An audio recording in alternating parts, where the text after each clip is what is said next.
Today we're testing if a strut bar does literally anything for my car at all, or if it's purely for decoration, and then at the end I'll explain when they're more useful in some cars versus others. All right, so we just did a few sessions around Apple Valley without the strut bar, and I got 1 minute point 7. So now we're gonna try putting the strut bar on and see if I can feel literally anything. I'm probably still gonna get faster because I'm still learning the course and like dialing in my pressures and stuff. So I'm not really interested in like if I get faster. I'm just interested, does it feel any different? Do I get more response from the wheel? That's basically it. That's all I can really do with this strut bar. Okay, so I got the strut bar on. I'll go for a test drive. Okay, so with the strut bar installed, going back out to the track, and only 20 minutes between my sessions, so not 2 hours like last time, I can tell you that I felt absolutely zero difference with the car with and without the bar. I did get 0.3 seconds faster in the next session, but that's because I had to drop my tire pressure a ton, definitely not because of the strut bar. And the lap that I'm showing right now is later on in the day. I just left the strut bar on because I didn't feel like taking it off, but this was 1 minute point 1.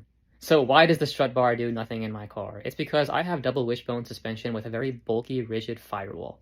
The main job of a strut bar is to prevent alignment changes when your suspension is loaded or when you go over bumps. So in theory, the top mounting point of your strut can float around if your chassis flexes, like when your suspension is loaded.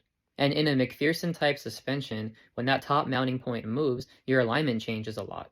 But in my car, even if my chassis was not stiff, if that top mounting point of my strut moved around, my alignment doesn't change because I have double wishbone suspension. My alignment is controlled by my upper and lower control arms, not the top mounting point of my strut. So a strut bar locking the tops of my shocks together doesn't really do anything in my car, other than like maybe transmit feedback from one side to the other and amplify the feeling in your wheel.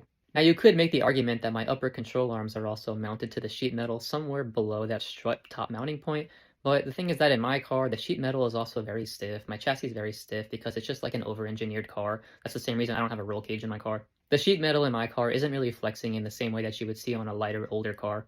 So the moral of the story is that a strut bar doesn't really do anything in a car like mine, but if you have a McPherson type suspension and a car that's older with a less stiff chassis, then you're supposed to feel some kind of benefit.